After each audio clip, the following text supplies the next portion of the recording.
নমস্কার বন্ধুরা, কৃষ্ণা কিচেন ব্লগে আপনাদের সবাইকে স্বাগত। আপনারা দেখছেন কৃষ্ণা কিচেন ব্লগ। আজকে আমি বানাবো এঁচোড় চিংড়ি সেরা স্বাদের। তো রেসিপিটি সম্পূর্ণ দেখবেন। তো এখানে দেখুন আমি সব কিছু রেডি করে নিয়েছি। মশলা, পেঁয়াজ, টমেটো, চিংড়ি মাছ, এঁচোড় কেটে নিয়েছি, আলু কেটে ধুয়ে ভালো করে পরিষ্কার করে নিয়েছি। আর সাথে নিয়েছি টক দই, একটা বাটিতে ফেটিয়ে রেখেছি আগে থেকে। প্রেসার বসিয়ে দিয়েছি আগে থেকে, গ্যাস অন করে। এবার এঁচোড়গুলো দিয়ে দিচ্ছি। এঁচোড়টা খুব কচি, তো এখানে আমি আগে সেদ্ধ করে নেব প্রেসার কুকারে। এঁচোড়গুলো দেওয়ার পর পরিমাণ মতো জল দিয়ে দিলাম। এবার ঢাকা দিয়ে আমি 4টে সিটি দিয়ে নেব। আজকে এঁচোড়ের রেসিপিটি যেমন সহজভাবে রান্না করব, কিন্তু খেতেও দারুণ হবে, মাংসের স্বাদকেও হার মানাবে। আপনারা যদি এঁচোড়ের এই রেসিপিটি একবার খান তাহলে বারবার বানিয়ে খাবেন। তো দেখুন সিটি পড়ে গেছে। এর আগে আমি 2টো সিটি দিয়ে দিয়েছি, তো একটা সিটি পড়েছে, আরও একটা সিটি আপনাদের দিয়ে দেখাচ্ছি। তো 4টে সিটি দেওয়ার পর আমি জল ঝরিয়ে নিয়েছি। দেখুন এঁচোড় খুব সুন্দর সেদ্ধ হয়ে গেছে। আর কড়াইয়ে দিয়ে দিলাম পরিমাণ মতো সরিষার তেল।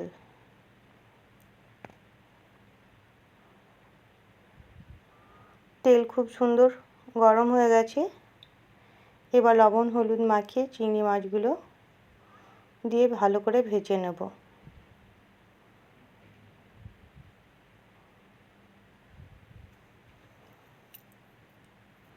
এখানে দেখুন চিংড়ি মাছগুলো দিয়ে দিয়েছি। এবার ভালো করে নেড়ে চেড়ে আর একটু লাল লাল করে ভেজে নেব।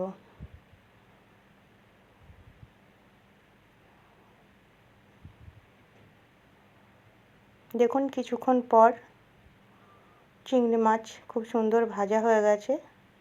লাল লাল করে অন্য পাত্রে তুলে নিলাম।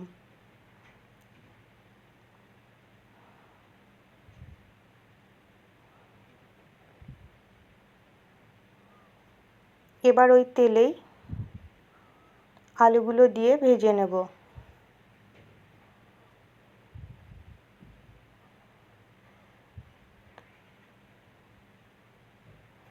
সব আলুগুলো দেওয়ার পর খুব সুন্দর করে নেড়ে এখানটায় ভেজে নেব। এখানে দেখুন, এখানে আমি আলুগুলো, একটা আলু 4 পিস করে নিয়েছি, মিডিয়াম সাইজের আলু। আপনারা নিজের পছন্দ মতো আলু কেটে নিতে পারেন। কালারটাকে সুন্দর করার জন্য সামান্য পরিমাণ হলুদ আর কাশ্মীরি লঙ্কার গুঁড়ো দিয়ে দিলাম। এতে আলুর কালারটা খুব সুন্দর হবে।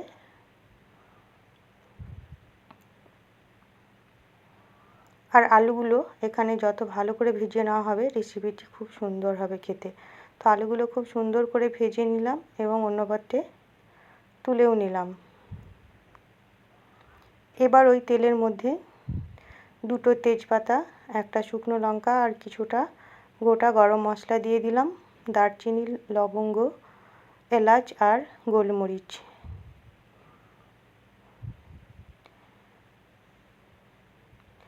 কুচনো পেঁয়াজগুলো দিয়ে এবার ভালো করে ভেজে নেব। এখানে একটা আমি বড় সাইজের পেঁয়াজ কুচিয়ে নিয়েছি। তো এখানে বন্ধুরা আরও একটু সরিষার তেল দিলাম, কারণ তেলটা কম হয়েছিল। এবার পেঁয়াজগুলো ভালো করে ভেজে নেব।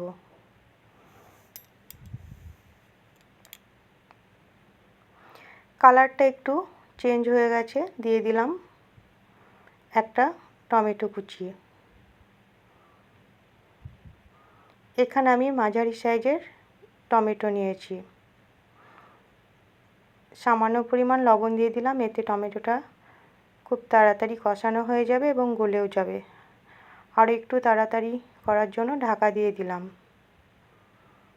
দেখুন ঢাকা খুলে দেখাচ্ছি, টমেটোটা কিন্তু খুব সুন্দর কষানো হয়ে গেছে এবং গলেও গেছে। আর পেঁয়াজের কালারটা অনেকটা চেঞ্জ হয়ে গেছে। এই পর্যায়ে দিয়ে দিলাম বাটা মশলা। এখানে আছে আদা, রসুন, ছোট সাইজের একটা পেঁয়াজ, কাঁচা লঙ্কা, জিরে, ধনে। এখানে আমি আগে থেকে মশলা বেটে রেখেছিলাম। এবার মশলা ভালো করে কষিয়ে নেব। হাফ চামচ হলুদ গুঁড়ো, হাফ চামচ কাশ্মীরি লঙ্কার গুঁড়ো দিয়ে মশলাটাকে কষিয়ে নেব যাতে মশলার কাঁচা গন্ধ না থাকে। তো খুন্তি দিয়ে আমি খুব সুন্দর করে নেড়ে দেওয়ার পর ঢাকা দিয়ে দিলাম। কিছুক্ষণ পরে দেখুন ঢাকা খুলে দেখাচ্ছি, মশলা কিন্তু খুব সুন্দর কষানো হয়ে গেছে, তেল ছেড়ে গেছে, দেখে বুঝতে পারছেন।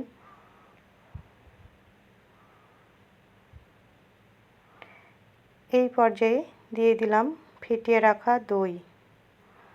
এই দইটা দেওয়ার ফলে কিন্তু এই এঁচোড়ের টেস্ট খুব সুন্দর হবে এবং কালারটাও দারুণ হবে আর একটা অন্যরকম লাগবে খেতে।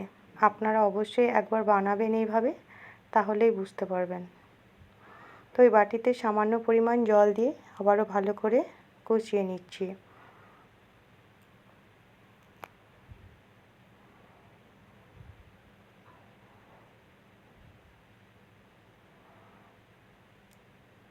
সামান্য একটু কষিয়ে নেওয়ার পর সেদ্ধ করে রাখা এঁচোড় আর ভাজা আলুগুলো দিয়ে দিলাম। আর বন্ধুরা, এখানে আমি লবণ দিয়েছিলাম পরিমাণ মতো, সেই সময় ভিডিও অফ হয়ে গেছিলো, তার জন্য ক্ষমা চেয়ে নিচ্ছি। এবার আলু আর এঁচোড় মশলার সঙ্গে ভালো করে হাতে সময় নিয়ে কষিয়ে নেব, যেমন মাংস রান্না করা হয়। তো সামান্য পরিমাণ আমি জল দিয়ে দিলাম। এবার জল দিয়ে মিডিয়াম ফ্লেমে কষিয়ে নেব।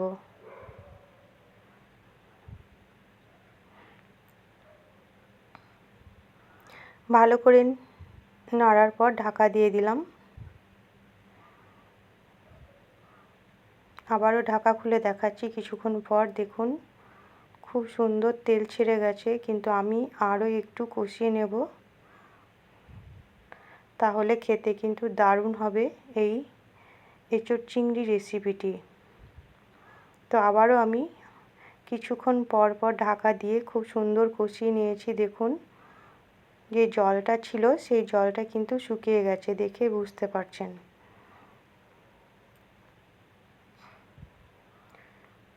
এবার আমি দিয়ে দিলাম পরিমাণ মতো জল। পরিমাণ মতো জল দিয়ে আবার একটু ভালো করে নেড়ে দিলাম।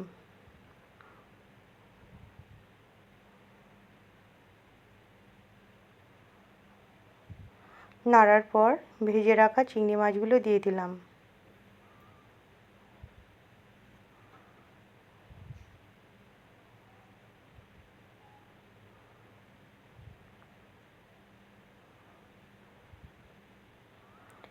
স্বাদের জন্য দিয়ে দিলাম সামান্য পরিমাণ চিনি।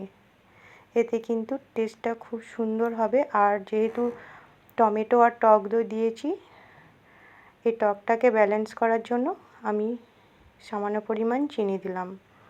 আবারও ঢাকা দিয়ে দিলাম। দেখুন ঢাকা খুলে দেখাচ্ছি, খুব সুন্দর ফুটে গেছে আর সেদ্ধ হয়ে গেছে। তাহলে আমার চ্যানেলে নতুন বন্ধু হয়ে থাকলে চ্যানেলটিকে সাবস্ক্রাইব করে পাশে থাকবেন আর পাশে থাকা বেল আইকনটি অবশ্যই ক্লিক করবেন। স্বাদ মতো এখানে সামান্য পরিমাণ ঘি দিলাম স্বাদের জন্য আর শাহি গরম মশলা। এবার একটু নেড়ে কিছুক্ষণ রেখে দেবো, তাহলেই তৈরি হয়ে গেল এঁচোড় চিংড়ি রেসিপি। রেসিপিটি ভালো লাগলে লাইক, শেয়ার, কমেন্ট করবেন আর আপনারা অবশ্যই বানাবেন। সম্পূর্ণ ভিডিওটি দেখার জন্য অসংখ্য ধন্যবাদ।